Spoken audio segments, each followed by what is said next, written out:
Hello guys, in this video I'm going to show you how to enable messages about the news on the Canva application.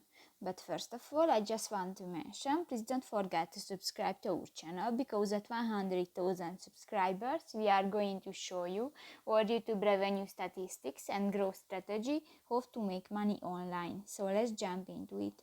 First of all, open the application on your device. Click to the settings icon at the top half of the screen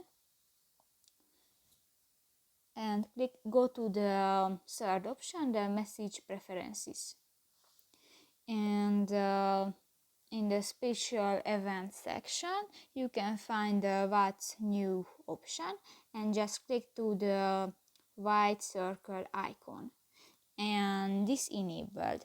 So that's pretty much it for this video, guys. See you in the next one. Bye bye.